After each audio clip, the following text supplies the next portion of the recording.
Hello and welcome back. तो आज के इस वीडियो में हम कुछ अलग ही जानकारी जानने वाले हैं। जैसे कि आज हम बात करेंगे हथेली के 10 ऐसे शुभ चिन्हों के विषय में जो ये बदलते हैं कि आप भाग्यशाली है कि नहीं। अगर इनमें से एक भी निशान है तो आप भाग्यशाली जरूर है। आप अपनी हथेली में ही इन चिन्हों को देख सकते हैं। चलिए शुरू करते हैं। ये हमारी जीवन रेखा होती है और यह हमारे जीवन रेखा से घिरा हुआ क्षेत्र शुक्र का क्षेत्र होता है। इस क्षेत्र की बात कर रहे हैं हम।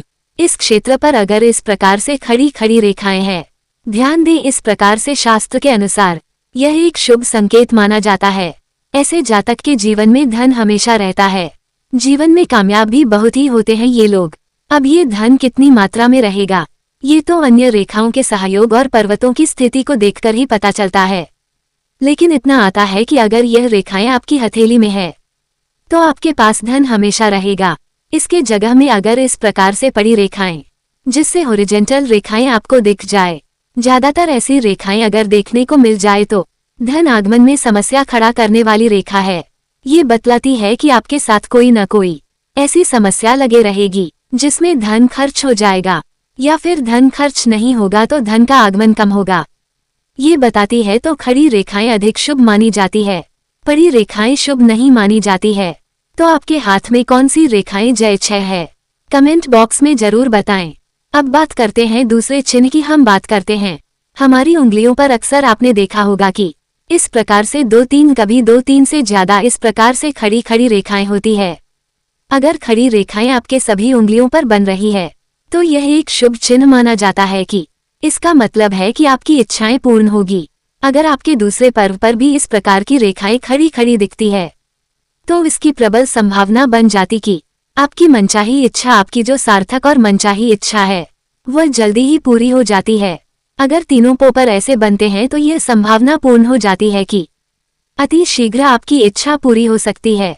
अब बात करते हैं अगले निशान की। अब तीसरा हम चिन्ह की बात करें तो हमारी जो ये जीवन रेखा होती है, ये जीवन रेखा हथेली में, इस रेखा के अंत में ध्यान दें।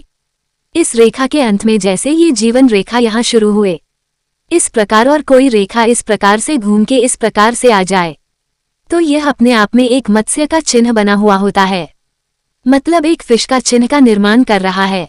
हथेली में अति शुभ मानी जाती है। मत्स्य के मुंह से निकली हुई जीवन रेखा व्यक्ति को सफलता की ओर ले जाती है। यह अति शुभ मानी जाती है। तो यह निशान आपके हाथ में है कि नहीं, कमेंट बॉक्स में जरूर बताएं।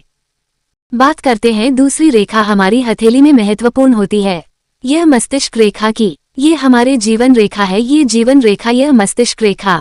इसके अलावा अगर एक रेखा यहाँ से अगर इस प्रकार से बनती है, ये बुद्ध पर्वत पर जाती है तो यह मनी ट्रायंगल का निर्माण होता है।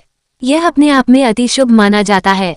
यह मनी ट्रायंगल चंद्र से निकले हुए भाग्य रेखा से निकलती है। ये ट्रायंगल जितना बड़ा साइज का बने उतना शुभ माना जाता है। ऐसे लोग यात्रा से विशेष धन कमाते हैं। विदेश से उनके पास अधिक धन आता है तो दूर के धन को दिखलाता है। एक अति शुभ चिन्ह माना जाता है। अब हम अगले चिन्ह की हथेली में होती है, वो हमारी कनिष्ठिका उंगली पर ध्यान दें। जिस भी जातक की कनिष्ठिका उंगली आपके अनामिका उंगली के इस पर्व से लंबी हो, इसका अर्थ है कनिष्ठिका उंगली से ऊपर निकालती हो और इसके नाक तक पहुंचती हो, अपने आप में बहुत ही शुभ चिन्ह होता है। ऐसे जातक अकेले ही बहुत सारे कार्यों के पंडित होते हैं, बहुत सारे विषयों के पंडित होते हैं, हर कार्य को करने में सक्षम होते हैं। कोई भी ऐसा कार्य नहीं है जिस कार्य को करने में अक्षम हो। ऐसे जातक सक्षम नहीं होते, मतलब कनिष्ठिका उंगली लंबी होना बहुत ही शुभ मानी जाती है। ऐसे जातक के जीवन में सफल होते हैं। बड़े बड़े पदाधिकारी और व्यवसायों के हथेली में ऐसी कनिष्ठिका उंगली देखने को मिलती है तो शुभ माना जाता है। नेक्स्ट चिन्ह की हम बात करें तो आप अपनी उंगलियों के मूल भाग को एक बार ध्यान से देखिए। यह आपकी उंगलियों की मूल भाग है। अक्सर हम देखते हैं कि यह मूल भाग अलग अलग जगह पर से निकलते हैं। जैसे कनिष्ठिका उंगली की मूल भाग यहाँ है, लेकिन जिस जातक की यह एक सीध में हो, ऐसा प्रतीत है कि उंगलियां एक सीध से निकली है, यह अति शुभ मानी जाती है। अपने आप में ये प्रगति उन्नति को दिखलाता है। नेक्स्ट चिन्ह की बात करें कि ये चिन्ह हथेली में बनने वाला एक चिन्ह कमल का है। कमल की ही बात कर रही हूँ। हथेली में जो कमल का चिन्ह बनता है, ये चिन्ह आपकी हथेली में कहीं पर भी बने, ध्यान दे पर्वत विशेष पर बनता है तो उसके गुण इसमें समाये हुए होते हैं थे। लेकिन ये कहीं पर भी बने, ध्यान दे कम से कम इसमें 3 पो अति शुभ चिन्ह माना जाता है। ये पद्म का चिन्ह माना जाता है। हो ऐसे ही मजेदार वीडियो को देखने के लिए चैनल को सब्सक्राइब और वीडियो को लाइक और शेयर जरूर करें। मिलते हैं नेक्स्ट वीडियो में। Take care and bye.